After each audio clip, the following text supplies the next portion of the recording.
I'm your host again, Tyler Schwab, joining you this morning, talking about a case that is just hot off the press for us. A new project, a new case, where it's actually a case where I don't know if our official statistics have ever reported a higher number of arrests on a case. The case is known as Project Witcher. And the final stats from this case are 14 arrested and one recovered. And I'm just thinking about the one because that one is just so important for us here at Libertas International. And we just celebrated her 18th birthday. And so she's on my mind, she's on my heart. The news came down last night of the results of the case. And so I wanted to share a little bit about her story and why it's such a failure of justice, and how that justice finally happened is such a miracle, because for a long time we did not think that was the case because of lack of training in how this little girl was treated. So I will share the details of the case, and how it's such a good learning opportunity, I think, for all of us to look a little deeper in these situations and recognize when something just doesn't feel quite right. So about a year ago, I got a call from a police major down in Colombia requesting aftercare assistance for a little girl that was just identified in the city of Cartagena. This little girl was 16 years old, and the story was that she'd been in a real legal problem down in the city of Cartagena. And so her story, she fell into a really bad group of friends. She's from the city of Medellin, and this group of friends ended up exploiting her, trafficking her, forcing her to be with American men in the city of Cartagena. And so this little 16-year-old girl, I'm going to call her Izzy for this story, is one of the sweetest kids, so bright, so smart, so driven. And she just fell into a bad group of friends that ended up exploiting her to these American citizens. What we often know about Izzy is at this time she was 16, but she had the appearance of maybe a 13, 12-year-old. She was very small. And so she was small in age and both small in stature. And so during one of these assaults, because that's what they were, these American guys were assaulting these children, she was sold to an American man named Rodney from the state of Maryland. And Rodney is a big guy. Rodney, based on information that we have on him, he's north of 300 pounds, north of 45 years old. And so sweet Izzy, she honestly, she didn't know if she was going to survive this assault. And so what she did is that she survived. And how she did that is she spiked his drink and took all of his stuff, sold his stuff, and then gave that money to the pimp. Because in this situation with Izzy, the pimps that she had were extremely violent and would force her to bring home at least $1,000 every day. And if not, there would be some very harsh consequences for Izzy. And so when she was sold to this man and she saw what he looked like, who he was, what he wanted, and his physical stature, little 16-year-old Izzy wasn't sure if she would survive. And so she survived. She spiked his drink, took all of his stuff, sold the stuff, and gave it back to the pimp, which I think is like really badass. Like that she did that. For one, I think that it sends a message on these group boards that we follow of these American men that there is a chance of getting drugged and robbed in these types of situations, which I think creates a fear and it creates a deterrent in some way. And Izzy did exactly what she needed to do to survive, and she should have been treated with a lot of respect and a lot of care when the police finally intervened. But unfortunately, that was not the case. So this guy, Rodney, he called the cops on Sweet Izzy. And the cops investigated on his behalf. And they arrested Izzy. they found her, they arrested her, and they found a lot of Rodney's possessions with Izzy. So she got arrested. She was charged for theft, robbing a foreigner, and they began a legal case against Izzy. They didn't ask questions of why did this 16-year-old girl rob this foreigner? Why did she feel the need to sell his stuff? Why was he calling the cops from his hotel room where he had been drugged? None of these questions were asked, and no one looked at the situation with an eye of training, with emphasis in trauma. Nothing. And so what that meant is that Izzy was charged with theft, and they held a public press conference where they announced that they had arrested the sex worker who had robbed this foreigner. And they gave him the stuff that was his, that Izzy had not sold yet. And the whole situation, even now, like just talking about it, makes me so frustrated and so upset, because this legal case has been a real pain in the ass for her on a couple of different reasons. She could have spent time in jail because of this. She had to do probation because of this. And nobody looked at the situation and looked at the complete picture, where it was like there's a 16-year-old girl. She stole from a foreigner in his hotel room, drugged him, and then he called the police, calling her a sex worker, which no one under the age of 18 is a sex worker. She was a victim of human trafficking. Like, explain the way that they got their thinking in that, of how it was right to arrest this 16-year-old girl. And so the case made its way, and then to have a whole press conference saying that you arrested, I can't. So the case makes its way through the rounds of the Colombian police, and it finds its way to this police major who we know really well. And he looks at it, and he's a police major that specifically works in against American tourists that come to Colombia to commit crimes against children. He looked at the case, and he was like, something is not 100% right here. I'm going to call Libertas International. So he called us, and he was like, hey, will you meet with this girl? Like, she lives in your city. See if there's a way we can figure out how to support her, maybe find out more about the case, because something just doesn't sit right with me on this case. That's what we did. We met up with her, and it happened to be her 17th birthday. So we took her shopping, let her pick out some new outfits. It was really awesome. Had a great conversation. We call it a welcome to the family dinner, where we basically take them to a mall and let them pick out wherever they want to eat, and then we stuff them with food. And it's a great chance for us to essentially welcome to our family, empower them with choice, and then offering them some gifts without anything in return.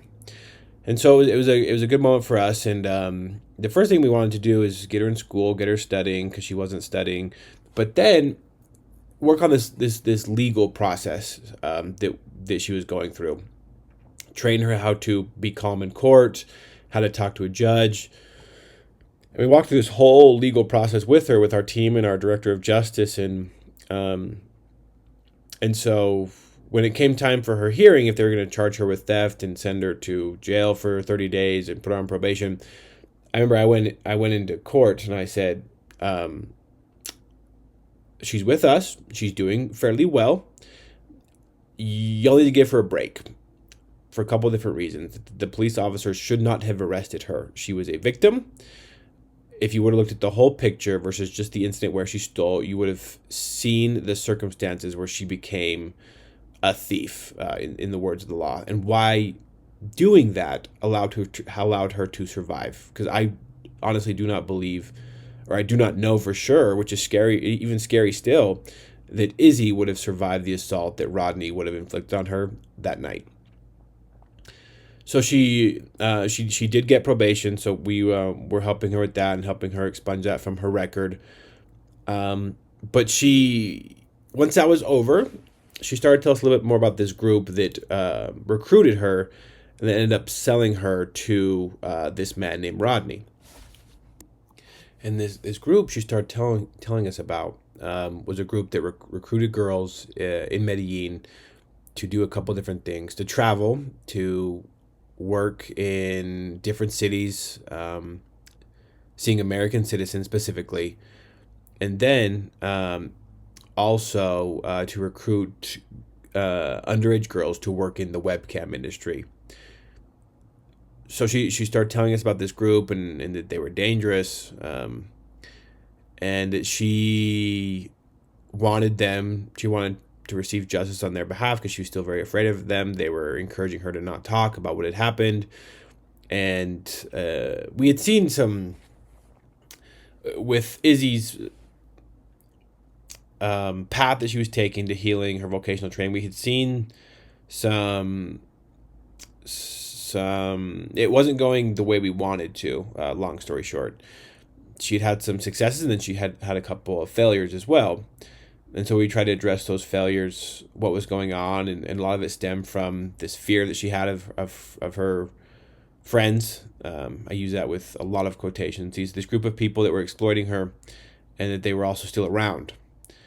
And so we started working on the case. Our director of justice did a couple different things in this aspect. One is that she wanted to make a report, and so we got her in front of the right authorities to make a report against this group that was exploiting her in this way, using her in this way, and helped her to get the right word to the right ears where she would be believed and she would be supported.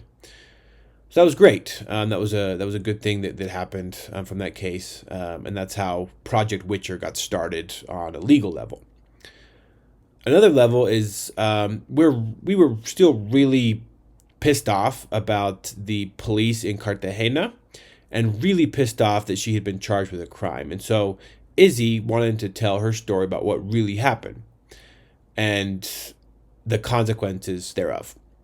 So at Libertas International, we believe that part of the prevention process is one heck of a prosecution, taking the guy's money, and then publishing the case in every media outlet that will talk to us. So that's what we did. We have a media contact, and Izzy wanted to share her story. She wanted to share exactly what had happened to her that day, exactly what had transpired, and how a lack of training on behalf of the authorities caused her, an underage, just a victim of human trafficking, not even underage, a victim of human trafficking, to be charged with a crime that then she had to fight legally for the next 6 months, and could have potentially been on her record, ruined her college education. That thing could have had tons of consequences because it just would have read thief on her resume, versus victim of human trafficking who stole from this American pedophile to survive, which is what really happened. So we helped her make that report as well with the local news. And so we put it in the hands of the authorities. Excuse me, it's in the morning, so I'm drinking my beverage. At Libertas International, we really believe that the best way to do rescues or recoveries, or whatever you want to call them, we prefer the word recoveries, is empowering law enforcement. We are very conscious that we don't do recoveries. None of us work undercover.